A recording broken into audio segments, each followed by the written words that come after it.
नमस्कार, आप देख रहे हैं पुलिस वाला वेब न्यूज और मैं हूं आपके साथ कंचन। सिंगरौली जिले में आदिवासियों के समर्थन करते हुए पूर्व नेता प्रतिपक्ष अजय सिंह राहुल ने कहा कि गौन परियोजना का बांध जालपानी में ही बनेगा। बांध के नए स्थान का मैं विरोध करता हूं। सीधी जिले के सोनगढ़ में प्रस्तावित नए बांध स्थल के विरोध में वहां धरने पर बैठे आदिवासियों के समर्थन में श्री राहुल शामिल हुए।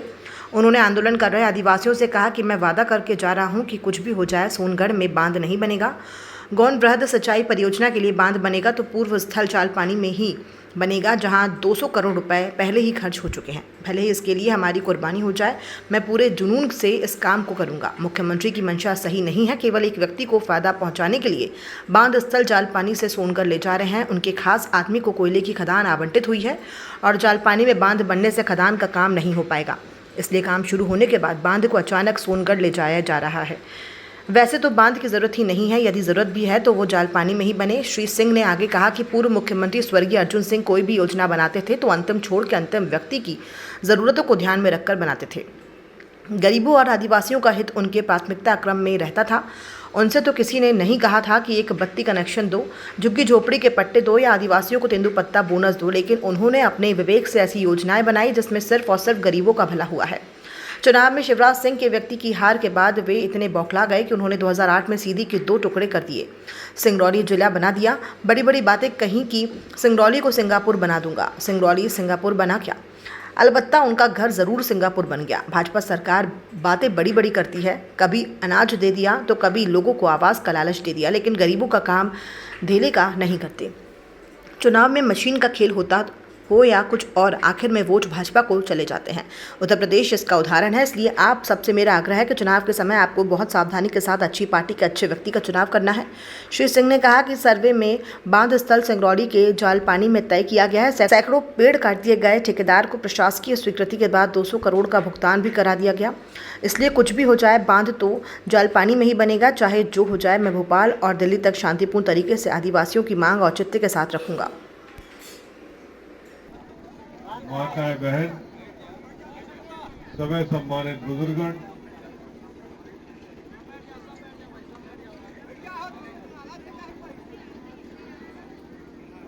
हमारे प्रिय नवयुवक साथी, प्रेस के सभी सम्मानित सहयोगी साथीगण, शासन सत्ता के सभी सम्मानित वरिष्ठ, संघर्ष समिति के सभी सम्मानित सहयोगी साथी,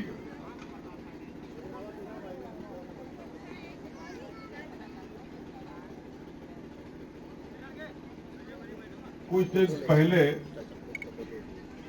यन के धरना प्रदर्शन के बारे में कमलेश जी और आनंद सिंह शेरगांव हमसे चर्चा की,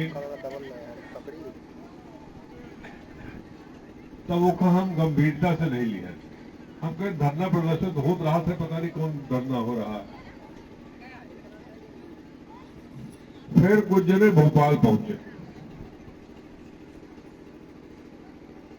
हंसराज यादव जी, साहू जी और सब जने कहें, ध्यान सिंह जी कहें कि वह मुख्यमंत्री से विधायक जी बुलवाए नहीं, मिलवावे। तब हम बैठ के पूरी जानकारी लिहन की है का, तब बड़े विस्तार से एक जानकारी मिली कि बांध कहां बनत रहा, कहां नहीं बन रहा है। कोई हिन आसपास जमीन खरीद ली जो उन्हें बांध हिन बने तो उनका लाभ हो जाए। सही है।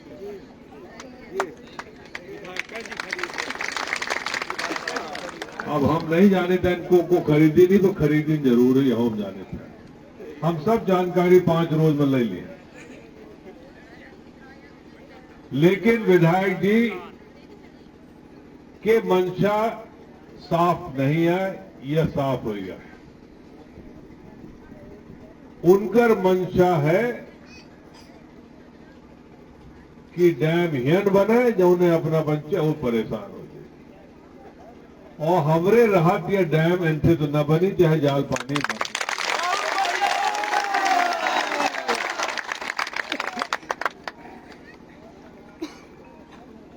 डैम जहां बने रहा, जहां पैसा खर्च होएगा,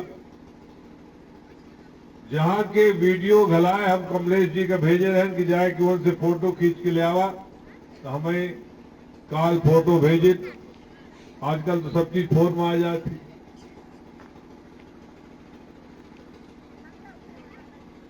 कहत रहे खंती, पता नहीं कितनी खंती रही हुई, लेकिन